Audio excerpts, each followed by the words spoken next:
સ્વાધ્યાય 14.1 એનો પ્રશ્ન નંબર 15।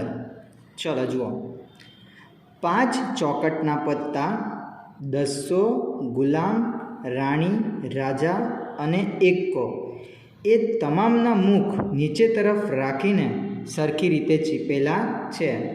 પછી એક પત્તું યાદચ્છિક રીતે ખેંચવામાં આવે છે। હવે બાળકો, અહીંયા આપણી પાસે 5 જ પત્તા છે।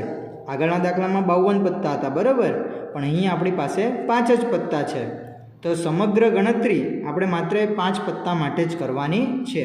એ 5 પત્તા કયા કયા? તો આપણે લખી નાખીએ, 10 ગુલામ, રાણી, રાજા અને એક્કો। ચલો, તો પહેલો આપણો સવાલ છે, ઘટના એ એક પત્તું રાણીનું હશે। તો આમાં જોઈ લો, રાણીના કેટલા પત્તા છે? એક જ છે, તો ઉપર આપણે લખીશું 1 અને છેદમાં કુલ પત્તા, તો અહીંયા કુલ પત્તા કેટલા છે? 5। તો આ આપણો જવાબ, બરાબર, 5 પત્તા માટે જ ગણતરી છે।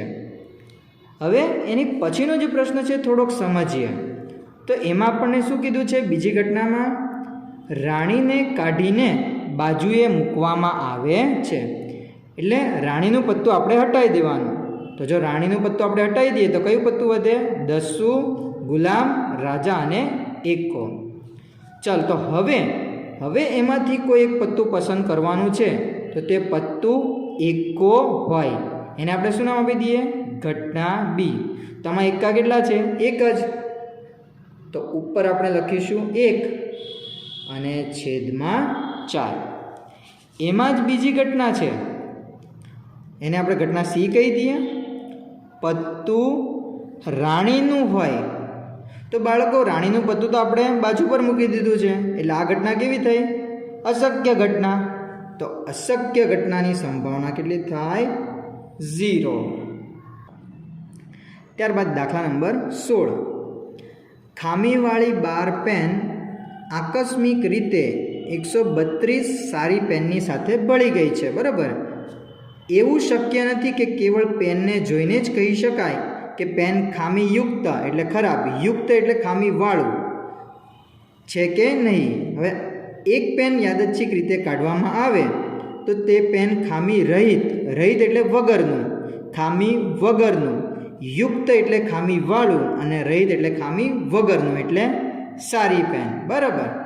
તો પહેલાં તો આપણે લખી નાખીએ કે ભાઈ ખામીવાળી પેન કેટલી છે? 12 અને સારી પેન કેટલી છે? 132। તો કુલ પેન કેટલી થઈ?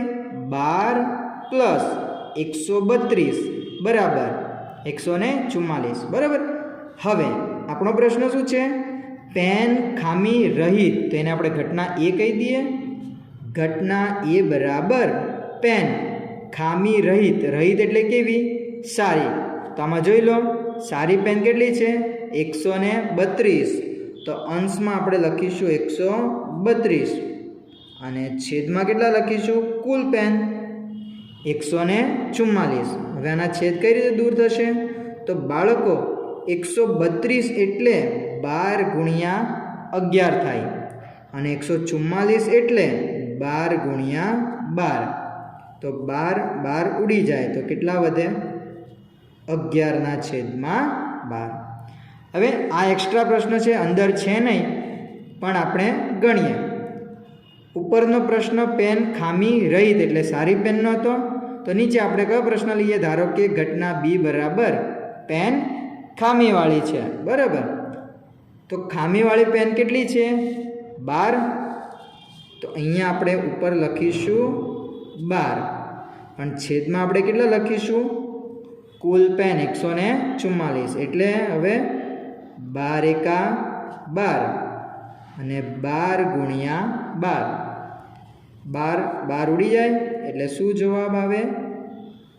1/12।